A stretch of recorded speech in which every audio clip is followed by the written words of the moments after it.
नित्यम् अनन्तरूपं भक्तानुकम्पाधृतविग्रहं वै ईशावतारं परमेशमिद्धं तं रामकृष्णं शिरसा नमामः। जननीं शारदां देवीं रामकृष्णं जगद्गुरुं पादपद्मे तव श्रुत्वा प्रणमामि मुहुर्मुहुः। ॐ शास्त्रज्ञाय प्रशान्ताय वेदान्तप्रतिपादिने नमस्तभजपादाय ज्ञानविज्ञानदीप्तये। ॐ गुरुर्ब्रह्मा गुरुर्विष्णु गुरुदेवो महेश्वरः गुरुरेव परं ब्रह्म तस्मै श्री गुरवे नमः।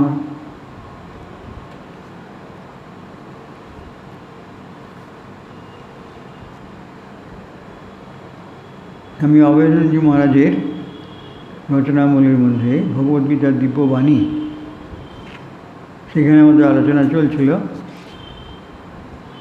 ত্রয়োদশ অধ্যায়ের 22 নম্বর শ্লোক পর্যন্ত আমাদের আলোচনা হয়েছে।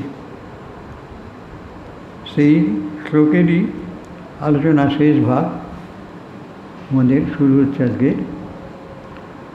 জীবাত্মাই হলো সুখ দুঃখ অনুভূতির উৎস। যদি বিশ্বে জীবাত্মার অস্তিত্ব না থাকত, তবে সুখ দুঃখ সম্বন্ধে কোনো সংবেদন বা অনুভূতি বা অভিজ্ঞতা থাকতো না। মহারাজ বলছেন, যিনি বিভিন্ন বস্তুর অভিজ্ঞতা লাভ করেন, সুখ দুঃখ অনুভব করেন, তিনি হলেন জীবাত্মা।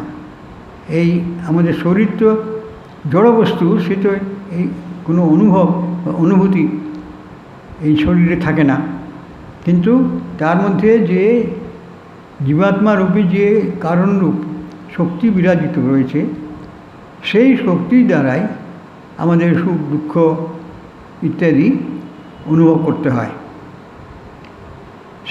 যিনি সেই অনুভবটি করেন তার নাম হলো জীবাত্মা। অর্থাৎ জীবের মধ্যে যে পরমাত্মার অধিষ্ঠান রয়েছে, এটা যদিও পরমাত্মা থেকে বিচ্ছিন্ন নয়, কিন্তু আপাতত আমাদের ইন্দ্রিয় শক্তির দ্বারা আমরা তার উপস্থিতি বুঝতে পারি না। কিন্তু আত্মা আছেন বলেই আমাদের শরীর আছে, মন আছে, বুদ্ধি আছে, এই সব কিছু আত্মশক্তির দ্বারা এগুলি সব চালিত হচ্ছে। একটু সাধারণ স্তরের জ্ঞান প্রায় মানুষের থাকবে, যাদের প্রশ্ন জাগে, সে নিজের সম্পর্কে যখন সে জানতে চাইবে, তখনই সে ধীরে ধীরে নিজের অভিজ্ঞতার মাধ্যমে এইসব তত্ত্ব সে ধীরে ধীরে জানতে পারবে। কারণ এইসব জ্ঞান অন্তরে আত্মার মধ্যেই আছে, সে ধীরে ধীরে প্রকৃতির নিয়মে জানতে পারবে। তাই বলছে, সংবেদন বা অনুভূতি বা অভিজ্ঞতা থাকতো না। যিনি বিভিন্ন বস্তুর অভিজ্ঞতা লাভ করেন, সুখ দুঃখ অনুভব করেন, তিনি হলেন জীবাত্মা। অর্থাৎ আমাদের মধ্যে বা প্রাণীর মধ্যে অনুভব শক্তি রূপে অনুভব করার জন্য শক্তির অনুভূতি লাভ করার যে কর্তা রয়েছেন, তিনি কিন্তু এই স্থূল বা জড় শরীর নয়। কিন্তু এই শরীরে যে প্রাণশক্তির বিকাশ আমরা দেখি, সে হলো আমাদের আত্মার জন্য। আত্মাই হলো সেই শক্তির উৎস।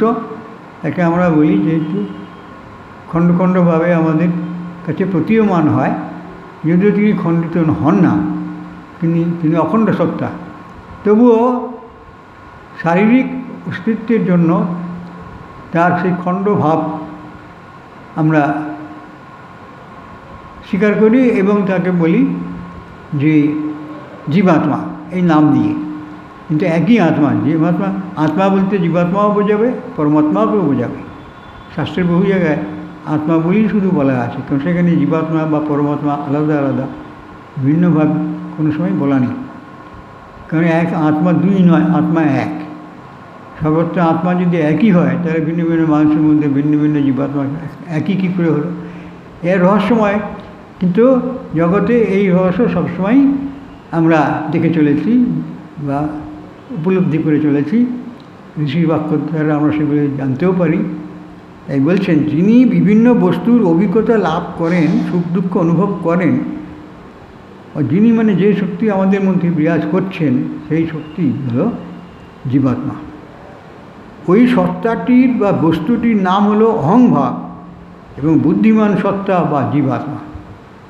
এই জীবাত্মা হলেন বুদ্ধিমান সত্তা, কিন্তু স্থূল শরীরের কোনো বুদ্ধিসত্তা নেই, কিন্তু এই জীবাত্মা তার মধ্যেই এই বুদ্ধিমান সত্তাটা থাকে। এইভাবে বিশ্লেষণ করে স্বামী অভেন্দ্র মহারাজ দেখাচ্ছেন। এটি বেদান্তের ভাবে যে ভগবদ্গীতা ব্যাখ্যা করছেন, এই সম্পূর্ণ বেদান্তের দর্শনের উপর নির্ভর করে তার প্রমাণ হিসেবে এই শাস্ত্রের অর্থাৎ বেদান্ত শাস্ত্রের চরম জ্ঞান, ঈশ্বর উপলব্ধি যাকে বলা হয়, তাই এই বেদান্ত জ্ঞানের মাধ্যমে আমরা উপলব্ধি করতে পারি। তো সেই বেদান্ত জ্ঞানের জন্যই স্বামী অভেন্দ্র মহারাজ এটিকে বিশ্লেষণ করছেন ভগবান শ্রীকৃষ্ণের গীতা উপদেশের মধ্যে বিস্তারিতভাবে বলা হয়েছে। যিনি বিভিন্ন বস্তুর অভিজ্ঞতা লাভ করেন, সুখ দুঃখ অনুভব করেন, তিনিই হলেন জীবাত্মা। ওই সত্তাটির বা বস্তুটির নাম হল অহংভাব অথবা বুদ্ধিমান সত্তা বা জীবাত্মা। এই শরীর হলো প্রাকৃতিক কারণের কার্য। এর মধ্যে রয়েছে সব ইন্দ্রিয় স্থান, ইন্দ্রিয় শক্তি এবং সূক্ষ্ম উপাদান ও বস্তুকণা, যে ইন্দ্রিয়ের বিষয়রূপে স্থূল আকারে প্রতীয়মান হয়। জীবের মনুষ্যের শরীরে বা প্রাণী শরীরেও এই সমস্ত ইন্দ্রিয়গুলি, ইন্দ্রিয় শক্তির প্রকাশগুলি হতে থাকে। সেগুলি আবার কারণরূপে উৎপন্ন করে শরীর নামক বস্তু সমষ্টি। এই শরীরের মধ্যে যা কিছু আছে, রক্ত, রস ইত্যাদি, সেই সব কিছু কারণরূপে ওই প্রকৃতি বা জীবাত্মা থাকে, তার শক্তিরই প্রকাশ হয়। অতএব শরীরই হয়ে থাকে এইসব কারণের, উপাদানের ও শক্তির কার্য। এই সমস্তগুলিকে কারণরূপে মহারাজ বলছেন, এবং উপাদানগুলি এসব হচ্ছে শক্তির কার্য। এসব ইন্দ্রিয় শক্তি ও ইন্দ্রিয়ের বিষয়গুলি আবার প্রকৃতির দ্বারা উৎপাদিত হয়, এসবই প্রকৃতির মধ্যেই আছে। অতএব বিবর্তন প্রক্রিয়া চলাকালীন প্রকৃতি এক অবস্থা থেকে অন্য অবস্থায় পরিবর্তিত হয়। এই পরিবর্তন প্রকৃতিতেই থাকে, কিন্তু সেই অখণ্ড পরম সত্তায় এই পরিবর্তন নেই।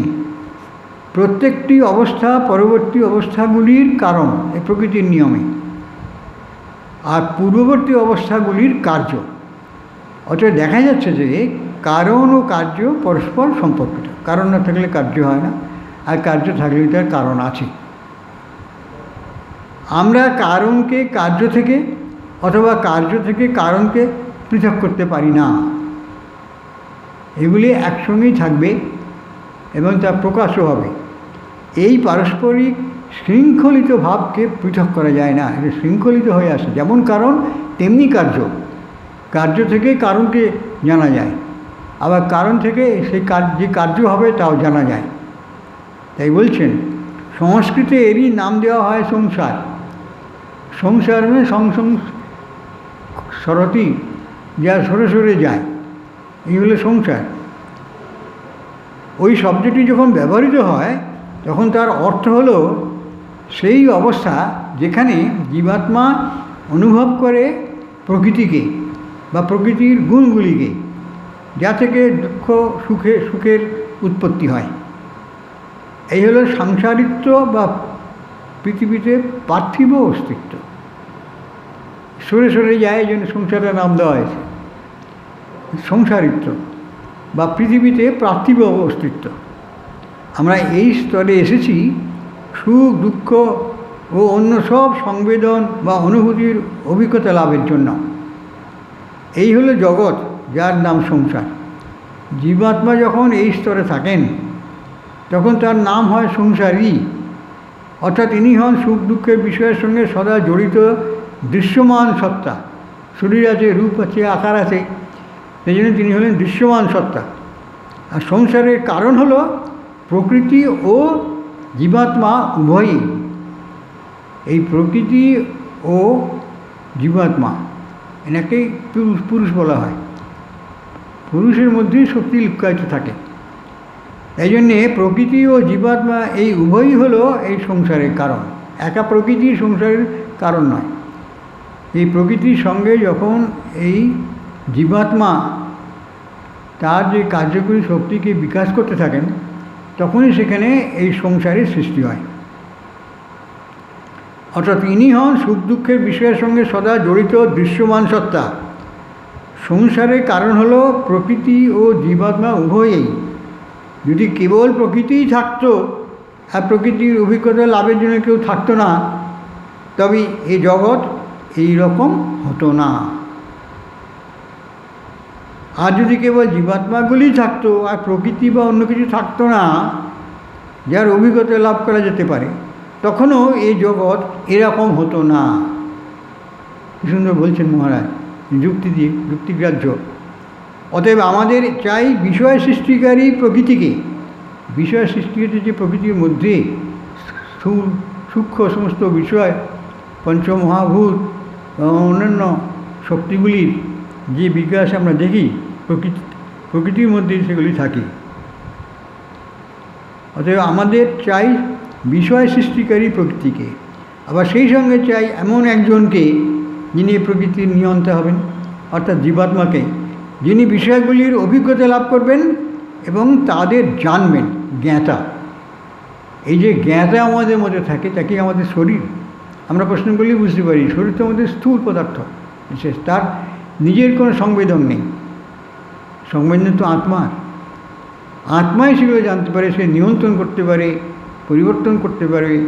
আত্মা নিজের শক্তির প্রকাশ করে সে ব্রহ্মজ্ঞান লাভ করতে পারে। এইসব বিপত্তার কারণকেও সে জেনে ফেলতে পারে। সুতরাং এই শক্তি তার মধ্যে আছে যেহেতু জীবাত্মা সেখানে বিরাজিত। অতএব আমাদের চাই বিষয় সৃষ্টিকারী প্রকৃতিকে, সেই প্রকৃতিকেও চাই। আবার সেই সঙ্গে চাই এমন একজনকে যার নাম আমরা জীবাত্মা বলে থাকি, যিনি বিষয়গুলির অভিজ্ঞতা লাভ করবেন ও তাদের জানবেন। সব মিলিয়েই জগৎ বা সংসার।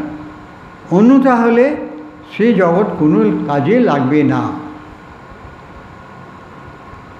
শ্রীকৃষ্ণ বলেছেন যে প্রকৃতিস্থ জীবাত্মা প্রকৃতিজাত গুণগুলির অভিজ্ঞতা লাভ করেন এবং গুণগুলির সঙ্গে সংসারে একাত্মবোধই হল সুখ দুঃখময় জগতে তার জন্মের কারণ। বিষয়টি পরিষ্কারভাবে বুঝবার চেষ্টা করা যাক। বলছেন প্রকৃতিস্থ জীবাত্মা প্রকৃতিজাত গুণগুলির অভিজ্ঞতা লাভ করে। জীবাত্মা শরীরে বাস করেন। মনে করা যায় যে এই শরীর হলো প্রকৃতি, জড় পদার্থ ও শক্তির ফল বা কার্য, এবং জীবাত্মা যতক্ষণ তিনি শরীরে রয়েছেন ততক্ষণ তিনি প্রকৃতিবাসী ও প্রকৃতিজাত গুণের অভিজ্ঞতা লাভকারী বলা চলে। অর্থাৎ উনি নিয়ন্ত্রণকারী, অনুভবকারী। এটা হচ্ছে ওই আত্মা বা যাকে আমরা জীবাত্মা বলে জানি, তিনি শরীরেই থাকেন। সুতরাং ততক্ষণ তাকে প্রকৃতিবাসী ও প্রকৃতিজাত গুণের অভিজ্ঞতা লাভকারী বলা চলে। এইবার বলছেন যে এখন গুণগুলি কি। এই তো তার প্রকৃত শরীর সম্পর্কের কারণটা বোঝা গেল। এখন বলছেন যে গুণগুলি কি। বলছেন বিভিন্ন সংবেদন, অনুভূতি, বাসনা, মানসিক অবস্থা, শারীরিক অবস্থা, ইন্দ্রিয়ের বাহ্য বিষয়গুলি যা থেকে উদ্ভূত হয়, সুখ দুঃখের বিভিন্ন অনুভূতি, এইগুলি হলো সেই গুণাবলী যার অভিজ্ঞতা লাভ করেন জীবাত্মা। এই অন্তরে, জীবের অন্তরে বা মানুষের অন্তরে এগুলি হয়েই থাকে। স্থূল শরীরে এগুলি থাকে না, কিন্তু যেহেতু সেখানে আত্মা আছে, চৈতন্য আছে, চৈতন্য রূপে তার শক্তি প্রকাশ রয়েছে, সেহেতু সেইগুলি তার মধ্যে বিকশিত হয়। আর সেই আত্মাই, জীবাত্মাই এই সমস্ত সুখ দুঃখ, শরীরের অন্যান্য সব পরিবর্তন ইত্যাদি, মন বুদ্ধির কাজ, এগুলি সবই নিয়ন্ত্রণ করেন ওই আত্মা। তাই বলছে জীবাত্মার এই প্রকৃতি থেকে দূরে থাকলে বা প্রকৃতির মধ্যে অবস্থান না করলে এই গুণের অভিজ্ঞতা লাভ করতে পারতেন না। অর্থাৎ যে প্রাণী যার শরীরের ভেতর দিয়ে এই সমস্ত কার্যকারণ থাকার ফলে সুখ দুঃখ অনুভব করছে, যদি জীবাত্মা সেই শরীরে না থাকতেন তাহলে কিন্তু সেই প্রাণী কখনোই সেগুলিকে অনুভব করতে পারত না। জীবাত্মা আছেন বলেই তিনি হচ্ছেন অনুভবকারী সত্তা। স্থূল শরীর কোনো কিছু অনুভব করতে পারে না, যেমন মৃত্যু হয়ে দেখা যায় তার কোনো অনুভব শক্তি থাকে না, সেই রকম সেখানে আত্মা সেই শরীর তখন বিরাজ করছেন না, সেই শরীর ধ্বংসপ্রাপ্ত হয়ে গেছে। তাই বলছেন অভিজ্ঞতা লাভ করতে পারে না। অতএব প্রকৃতিজাত গুণগুলির অভিজ্ঞতা লাভ করতে হলে জীবাত্মাকে প্রকৃতির মধ্যে অবস্থান করতে হবে, কারণ তিনি তো নিয়ন্তা। জীবাত্মার শরীরের মধ্যে না থাকলে তিনি সেই শরীরের সমস্ত সুখ দুঃখগুলি কীভাবে অনুভব করবেন। সুতরাং তাই আমরা এখানে আছি, এই প্রকৃতির নিয়মে আমরা এখানে, অর্থাৎ আমেরিকায় বলছেন, সেই নিয়ম অনুসারে আমরা এখানে আছি। আমাদের কেন আসতেই হবে, কেন আমাদের আসতেই হবে এই প্রশ্ন জাগতে পারে। বলছেন কী কারণে আমাদের আসতেই হয়, অর্থাৎ জীবাত্মা কেন আসেন, কী কারণে আসেন, এইসব আকার ধারণ করে তাদের মধ্যেই থাকতে হয়। মানুষের যদি সূক্ষ্ম রূপ থাকে তবে কেন সে স্থূল জড় রূপ গ্রহণ করে, এইসব প্রশ্ন আসছে। তার কারণ হলো গুণগুলির প্রতি বা প্রকৃতিজাত কোনো অবস্থার প্রতি আসক্তি। এই আসক্তিটা মনের আকর্ষণ, এই আকর্ষণ হচ্ছে তার পূর্ব বাসনার মধ্যেই থাকে। সেই আসক্তি যতদিন আমরা প্রকৃতির সঙ্গে একীভূতভাবে থাকি আমরা এইসব অবস্থার প্রতি আসক্ত হয়ে পড়ি এবং সেগুলিকে ছাড়া থাকতে পারি না। আর তাই থেকে ওইসব অবস্থার প্রতি আসক্তি ও আসক্ত হবার বাসনা ওঠে। তার ফলে আমাদের ফিরে আসতে হয় শরীরের কাছে। ওই জীবাত্মা শরীর ছেড়ে যেতে চায় না। জীবাত্মাগুলি এই অস্তিত্বের স্তরের প্রতি আকৃষ্ট হয় ও বাধ্য হয়ে পার্থিব শরীর ধারণ করে। নিশ্চিত কারণ এবং কার্যের মধ্যে সম্পর্ক, কারণ আছে বলেই এই কার্য শরীর ধারণ হচ্ছে। সে কারণটা কি? ওই জীবাত্মার ওই বাসনা। এগুলো তো ঠাকুরমা সবাই কতবার বলেছেন, বাসনা জন্যই আমাদের শরীর সৃষ্টি হয়। প্রাকৃতিক গুণাবলীর অভিজ্ঞতা লাভের জন্য এবং চরিতার্থ করে সেই বাসনা ও আসক্তি যা দিয়ে জীবাত্মার শরীরের মধ্যে আসে, সেই বাসনা বা আকর্ষণ নিয়ে সেই শরীরের মধ্যে জীবাত্মার প্রকাশ ঘটে। সেইগুলি প্রকাশ, সেই অভিজ্ঞতা লাভ করার জন্যই শরীর ধারণ করে, স্থূল শরীর ধারণ করে সে জীবন গ্রহণ করে।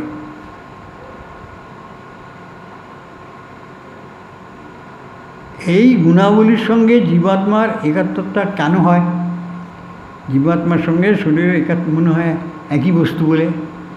কিভাবে আমরা ওই গুণাবলীর সঙ্গে একীভূত হই? যেমন আমরা বলে থাকি আমি সুখী বা অসুখী, সুস্থ বা অসুস্থ, অথবা কষ্টে বা যন্ত্রণায় আচ্ছন্ন।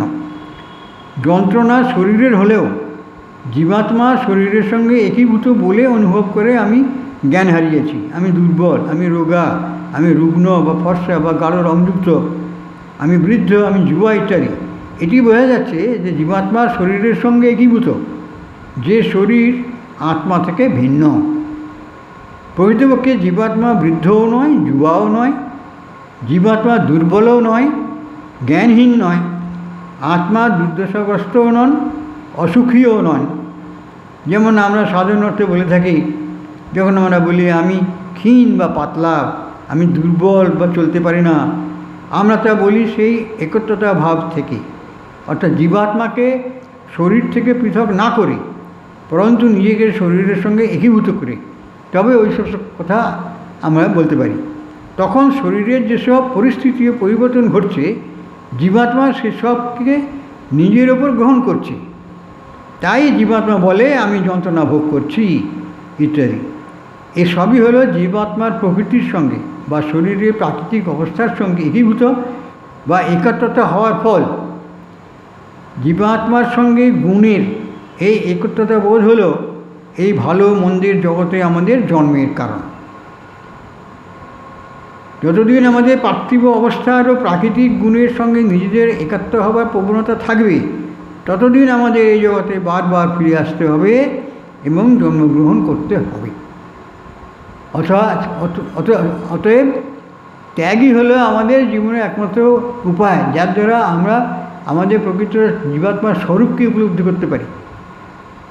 না হলে ওই যে আসক্তি ত্যাগ, যে শরীরের প্রতি আমাদের আসক্তি থাকে, যে গুণগুলি অনুভব করার জন্য আমাদের আসক্তি থাকে, সেই আসক্তি চরিতার্থ করবার জন্যে আমরা শরীর ধারণ করে থাকি।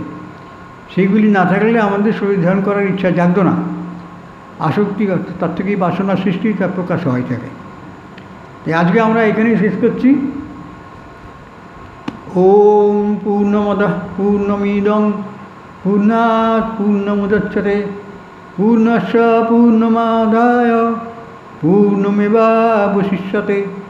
ওম শান্তি শান্তি শান্তি। ওম নমো ভগবতে শ্রীরামকৃষ্ণায় অর্পণমস্তু।